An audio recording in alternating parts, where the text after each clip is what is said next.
وہ ضرور ان کو مل کر رہے گی، مگر بنی اسرائیل اپنی طبعی خصوصیات کی وجہ سے اللہ تعالی کے انعامات، غرق فرعون اور فتح مصر وغیرہ کا آنکھوں سے مشاہدہ کر لینے کے باوجود یہاں بھی عہد و میثاق پر پورے نہ اترے اور جہاد شام کے اس حکم الہی کے خلاف ضد کر کے بیٹھ گئے، جس کی سزا ان کو قدرت کی طرف سے اس طرح ملی کہ 40 سال تک ایک محدود علاقے میں محصور وہ مقید ہو کر رہ گئے کہ بظاہر ان کی گرد کوئی حصار نہ تھا، نہ ان کے ہاتھ پاؤں کسی قید میں جکڑے ہوئے تھے، بلکہ کھلے میدان میں تھے، اور اپنے وطن مصر کی طرف واپس چلے جانے کے لیے ہر روز صبح سے شام تک سفر کرتے تھے، مگر شام کو پھر وہیں نظر آتے تھے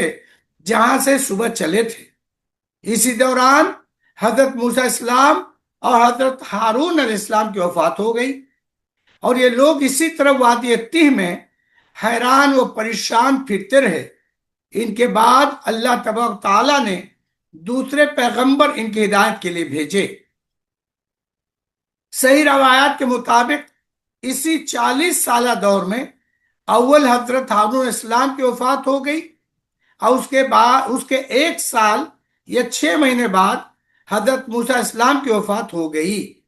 ان کے بعد حضرت یوشع بن نون کو اللہ تعالیٰ نے نبی بنا کر بنی اسرائیل کی ہدایت کے لیے مامور فرمایا، اور 40 سالہ قید ختم ہونے کے بعد بنی اسرائیل کی باقی ماندہ قوم حضرت یوشع بن نون کی قیادت میں جہاد بیت المقدس کے لیے روانہ ہوئی، اور اللہ تعالیٰ کے وعدے کے مطابق ملک شام ان کے ہاتھوں فتح ہوا، اور اس ملک کی ناقابل قیاس دولت ان کے ہاتھ آئی۔ سورہ الکہف سورہ نمبر 18 آیت نمبر 60 سے 70 کا ترجمہ۔ اور وہ وقت یاد کرو جب موسیٰ السلام نے اپنے خادم سے، جس کا نام یوشع بن نون تھا، فرمایا کہ میں اس سفر میں برابر چلا جاؤں گا یہاں تک کہ اس وقت موقع پر پہنچ جاؤں جہاں 2 دریا آپس میں ملتے ہیں، یا یوں ہی زمانہ دراز تک چلتا رہوں گا۔ بس جب چلتے چلتے دونوں دریاؤں کے جمع ہونے کے موقع پر پہنچے، وہاں کسی پتھر سے لگ کر سو رہے۔ اس اپنی مچھلی کو دونوں بھول گئے، اور مچھلی نے زندہ ہو کر دریا میں اپنی راہ لی اور چل دی۔ پھر جب دونوں آگے بڑھ گئے تو موسیٰ السلام نے اپنے خادم سے فرمایا کہ ہمارا ناشتہ لاؤ، کہ آج سفر میں بڑی تکلیف پہنچی ہے۔ خادم نے کہا کہ لیجئے، دیکھیے جب ہم اس پتھر کے قریب ٹھہرے تھے، یعنی سو گئے تھے، اس وقت اس مچھلی کا ایک قصہ ہوا، اور میرا ارادہ آپ سے ذکر کرنے کا ہوا، لیکن میں کسی دھیان میں لگ گیا، سو میں اس مچھلی کے تذکرے کو بھول گیا، اور مجھ کو شیطان ہی نے بلا دیا کہ میں اس کو ذکر کرتا۔ اور وہ قصہ یہ ہوا کہ اس مچھلی نے زندہ ہونے کے بعد دریا میں عجیب طرح سے اپنی راہ لی۔ موسیٰ علیہ السلام نے فرمایا کہ یہی وہ موقع ہے جس کی ہم کو تلاش تھی۔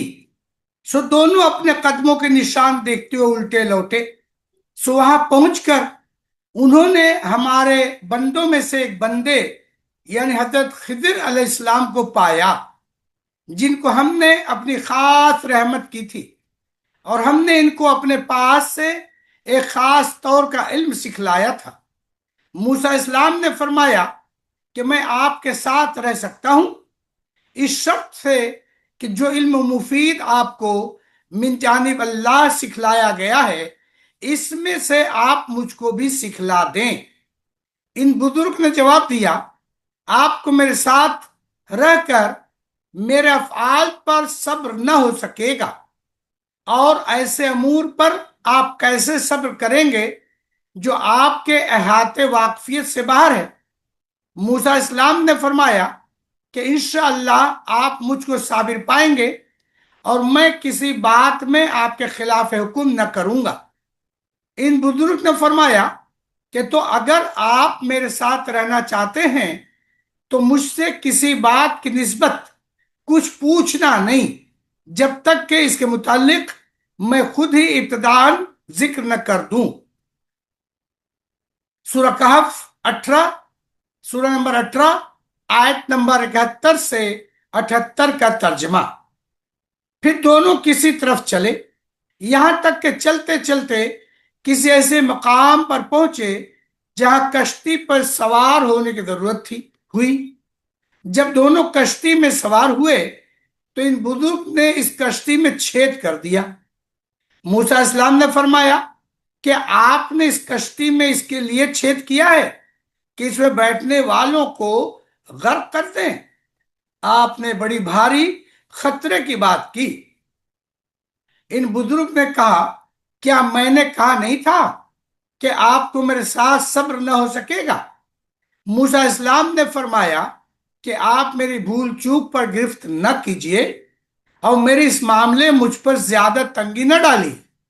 پھر دونوں کشتی سے اتر کر آگے چلے، یہاں تک کہ جب ایک کمسن لڑکے سے ملے تو ان بزرگ نے اس کو مار ڈالا۔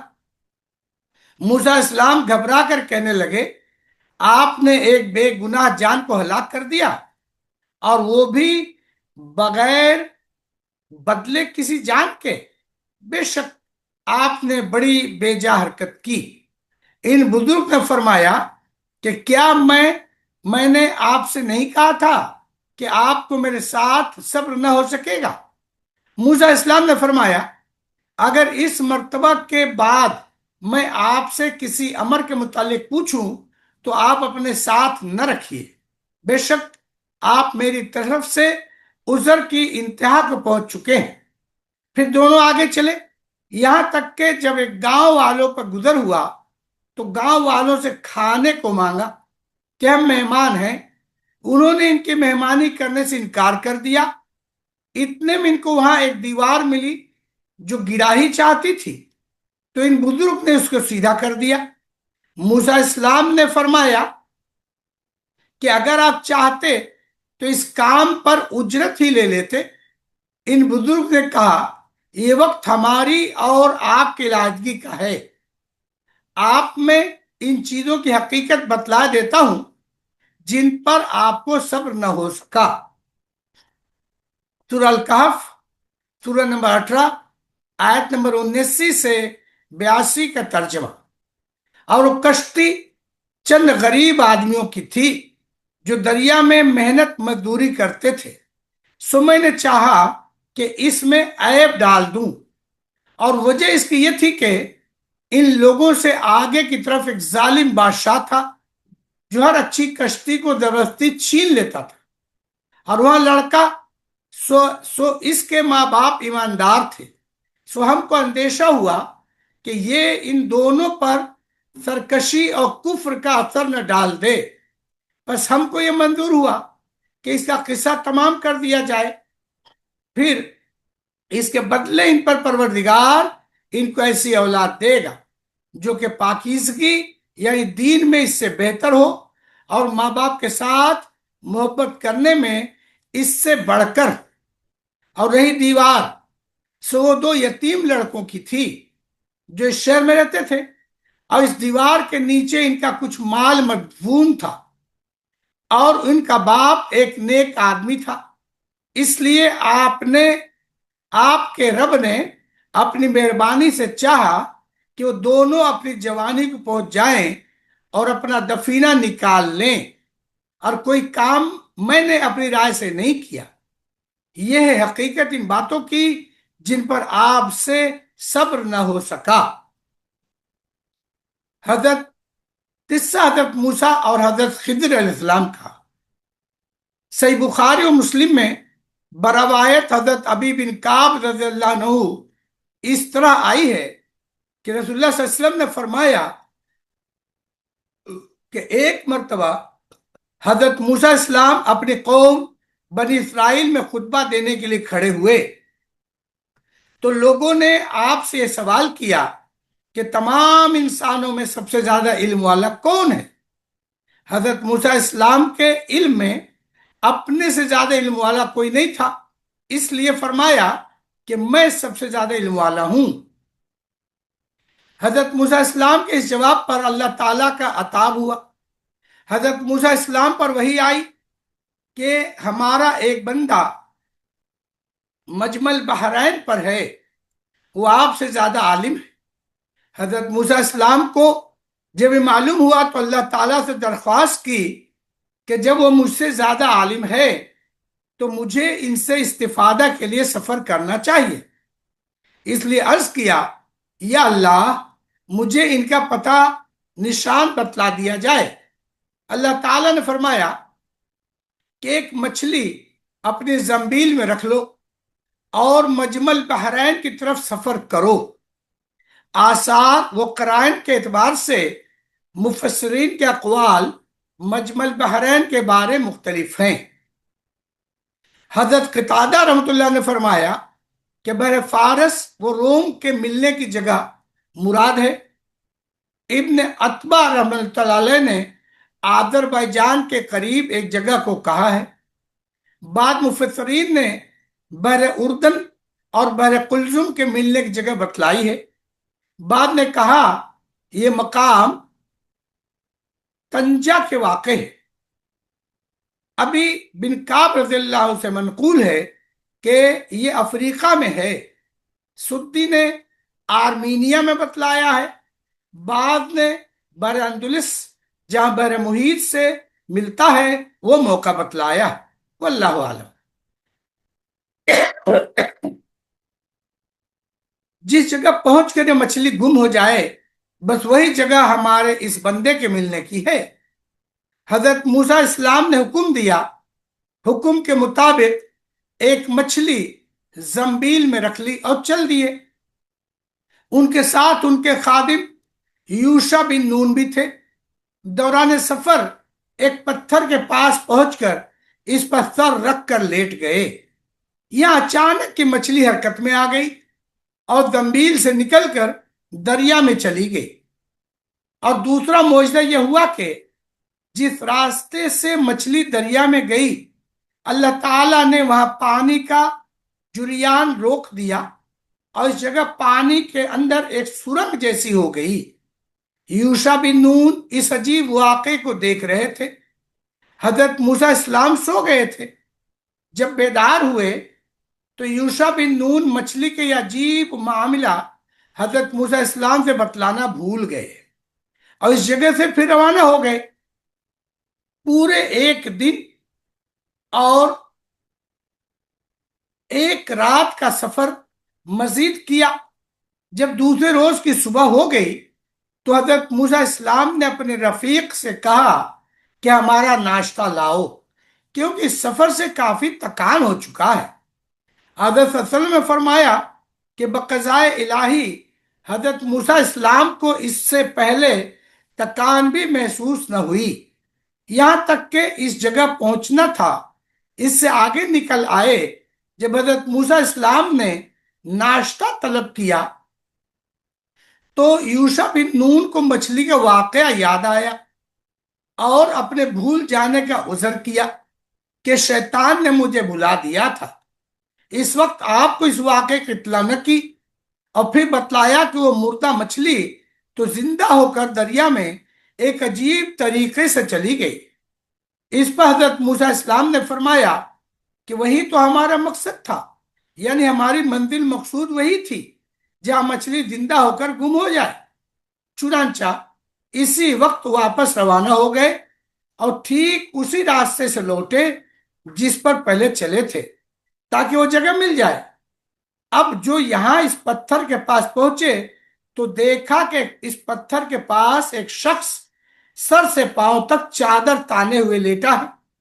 حضرت موسیٰ السلام نے سلام کیا تو حضرت خضر علیہ السلام نے کہا کہ اس غیر آباد جنگل میں سلام کہاں سے آ گیا؟ اس پر حضرت موسیٰ السلام نے کہا کہ میں موسیٰ ہوں۔ تو حضرت خضر علیہ السلام نے سوال کیا کہ موسیٰ بنی اسرائیل؟ آپ نے جواب دیا کہ ہاں۔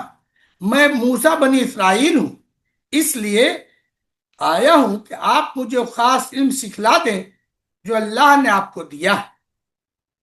حضرت خضر علیہ السلام نے کہا کہ آپ میرے ساتھ صبر نہیں کر سکیں گے۔ اے موسیٰ، میرے پاس ایک علم ہے جو اللہ نے مجھے دیا ہے، وہ آپ کے پاس نہیں ہے، اور ایک علم اور آپ کو دیا ہے جو میں نہیں جانتا۔ حضرت موسیٰ علیہ السلام نے فرمایا کہ انشاءاللہ تعالی آپ مجھے صبر کرنے والا پائیں گے، اور میں کسی کام میں آپ کی مخالفت نہیں کروں گا۔ حضرت خضر علیہ السلام نے فرمایا کہ اگر آپ میرے ساتھ چلنے ہی کو تیار ہیں تو کسی معاملے میں کے متعلق مجھ سے کچھ پوچھنا نہیں جب تک کہ میں خود آپ کو اس کی حقیقت نہ بتلاؤں۔ یہ کہہ کر دونوں حضرات دریا کنارے کنارے چلنے لگے۔ اتفاقاً ایک کشتی آ گئی تو کشتی والوں سے کشتی پر سوار ہونے کی بات چیت کی۔ ان لوگوں نے حضرت خضر علیہ السلام کو پہچان لیا اور ان سے سب لوگوں کو بغیر کسی کرائے اور اجرت کے کشتی میں سوار کر لیا۔ کشتی میں سوار ہوتے ہی حضرت خضر علیہ السلام نے ایک کلہاڑی کے ذریعے کشتی کے ایک تختہ نکال ڈالا۔ حضرت موسیٰ علیہ السلام سے نہ رہا گیا، کہنے لگے کہ ان لوگوں نے بغیر کسی معاوضے کے ہمیں کشتی میں سوار کر لیا، آپ نے اس کا یہ بتلا دیا کہ ان کی کشتی توڑ ڈالی کہ یہ سب غرق ہو جائیں، یہ تو آپ نے بہت برا کام کیا۔ حضرت خضر علیہ السلام نے کہا کہ میں نے آپ سے پہلے ہی کہا تھا کہ آپ میرے ساتھ صبر نہ کر سکیں گے۔ اس پر حضرت موسیٰ علیہ السلام نے عذر کیا کہ میں اپنا وعدہ بھول گیا تھا، اس بھول پر آپ سخت گیری نہ کریں۔ پھر کشتی سے اتر کر دریا کے ساحل پر چلنے لگے۔ اچانک حضرت خضر علیہ السلام نے ایک لڑکے کو دیکھا کہ دوسرے لڑکوں میں کھیل رہا ہے۔ حضرت خضر علیہ السلام نے اپنے ہاتھ سے اس لڑکے کا سر اس کے بدن سے الگ کر دیا، لڑکا مر گیا۔ حضرت موسیٰ علیہ السلام نے کہا کہ آپ نے ایک معصوم جان کو بغیر کسی جرم کے قتل کر دیا، یہ تو آپ نے بڑا ہی گناہ کیا۔ حضرت خضر علیہ السلام نے کہا کہ کیا میں نے پہلے ہی نہیں کہا تھا کہ آپ میرے ساتھ صبر نہ کر سکیں گے؟ حضرت موسیٰ علیہ السلام نے دیکھا کہ یہ معاملہ پہلے سے زیادہ سخت ہے، اس لیے کہا کہ اگر اس کے بعد میں نے آپ سے کوئی بات پوچھی تو آپ مجھے اپنے ساتھ سے الگ کر دیجئے گا، آپ میری طرف سے عذر کی حد پر پہنچ چکے ہیں۔ اس کے بعد پھر چلنا شروع کیا، یہاں تک کہ ایک گاؤں پر گزر ہوا۔ انہوں نے گاؤں والوں سے درخواست کی کہ ہمیں اپنے یہاں مہمان رکھ لیجئے، انہوں نے انکار کر دیا۔ اسی بستی میں ان لوگوں نے ایک دیوار کو دیکھا کہ گراہی چاہتی ہے۔ حضرت خضر علیہ السلام نے اس کو اپنے ہاتھ سے سیدھا کھڑا کر دیا۔ حضرت موسیٰ علیہ السلام نے تعجب سے کہا کہ ہم نے ان لوگوں سے مہمانی چاہی، انہوں نے انکار کر دیا۔ آپ نے اتنا بڑا کام کر دیا، اگر آپ چاہتے تو اس کا کام کی اجرت ان سے لے سکتے تھے۔ حضرت خضر علیہ السلام نے کہا کہ اب شرط پوری ہو چکی، اس لیے ہماری اور آپ کی مفارقت کا وقت آ گیا۔ اس کے بعد حضرت خضر علیہ السلام نے تینوں واقعات کی حقیقت حضرت موسیٰ علیہ السلام کو بتلایا، جو کہ سورہ نمبر 18 کہف میں آیت نمبر 79 سے 82 میں بیان کیا گیا ہے، جیسا کہ اوپر آ چکا ہے۔ اگر آپ نے ابھی تک ہمارے یوٹیوب چینل کو جوائن نہیں کیا ہے، لائک اور سبسکرائب نہیں کیا ہے، تو اسے ضرور کر لیں، تاکہ ایسی قصے جو کہ جاری ہیں، اس کے علاوہ اور بہت سے قرآنی واقعات اور سوال و جواب آپ کے سامنے آتے رہیں گے، اس لیے ضرور لائک اور سبسکرائب کر لیں۔ وآخر الدعوانا ان الحمدللہ رب العالمین۔ السلام علیکم ورحمۃ اللہ وبرکاتہ۔ Subscribe now and press the bell icon. Never miss an update.